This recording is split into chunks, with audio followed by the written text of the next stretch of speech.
દિલ્હી મુંબઈને જોડતા national highway number 48 પર નવસારી જિલ્લાના સિસોદરા ગામે હાઇવે પર દબાણ કરનાર નિરાલી હોસ્પિટલનું દબાણ જિલ્લા તંત્ર દ્વારા દૂર કરવામાં આવ્યું છે। ભારે વરસાદના સમયે દબાણના કારણે નેશનલ હાઇવે નંબર 48 બંધ થઈ જતો હતો। પાણી ભરાવાના કારણે વાહન ચાલકોને મોટી સમસ્યા ઉદ્ભવતી હતી। છેલ્લા 3 વર્ષથી દબાણના કારણે નેશનલ હાઇવે બંધ થવાની સ્થિતિને પગલે તંત્ર દ્વારા કડકાઈથી પગલાં લેવામાં આવ્યા છે। નિરાલી હોસ્પિટલનો ગેટ તેમજ દિવાલનું બાંધકામ કુદરતી કાંસને દબાવીને કરવામાં આવેલું, જે વહીવટી તંત્ર આજરોજ બાંધકામ દૂર કરવામાં આવ્યું છે। L&Tના પૂર્વ ચેરમેન અનિલ નાયક દ્વારા સંચાલિત નિરાલી હોસ્પિટલ દ્વારા વરસાદી કાંસ ઉપર દબાણ કરાયું હતું, એની જાણ પણ તંત્ર દ્વારા કરવામાં આવી હતી। તેમ છતાં દબાણ હટાવતા નહોતા।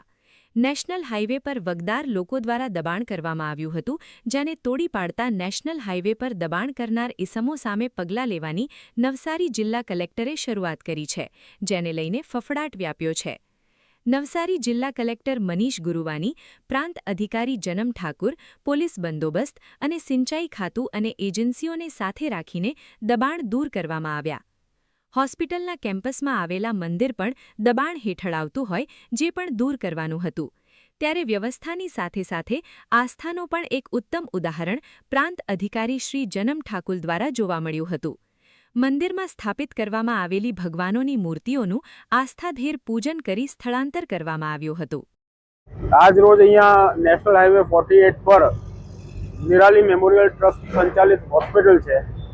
આ હોસ્પિટલ સેવાભાવનું કાર્ય ખૂબ સારું કરી રહી છે લોકોના આરોગ્ય માટે, પરંતુ આ 2022માં જ્યારે અતિભારે વરસાદ પડ્યો ત્યારે સૌ પ્રથમવાર એમને જે આ દિવાલ છે, કમ્પાઉન્ડ વોલ અને એન્ટ્રી ગેટ, એ કોઈપણ પ્રકારની ડ્રેનેજ વિભાગની મંજૂરી વગર ગેરકાયદેસર રીતે બનાવવામાં આવેલ છે। ખાડીની ઉપર દબાણ કરવામાં આવેલ છે અને જે આ B6 ખાડી છે એ ખાડીની અંદર પણ દબાણ કરેલું છે।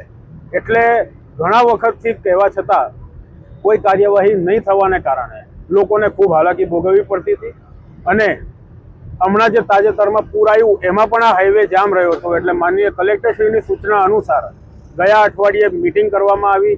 મિટિંગમાં બધા અધિકારીઓને હાજર રાખી અને આ ખાડીની ઉપરના તમામ શહેરની અંદરના પણ જે દબાણ છે એ બધા દબાણદારોને પણ નોટિસ આપવામાં આવેલ છે। ગયા અઠવાડિયે નિરાલીને પણ નોટિસ આપવામાં આવેલી હતી અને આજ રોજ અહીંયા પ્રાંત અધિકારી, મામલતદાર, PI, PSI જોડે જોડે હાઈવે અને ડ્રેનેજના અધિકારીઓની હાજરીમાં આ જે કમ્પાઉન્ડ વોલનું દબાણ છે ખાડીની ઉપરનું અને એન્ટ્રી ગેટનું દબાણ, એને અત્યારે સવારથી દૂર કરવામાં આવી રહ્યું છે।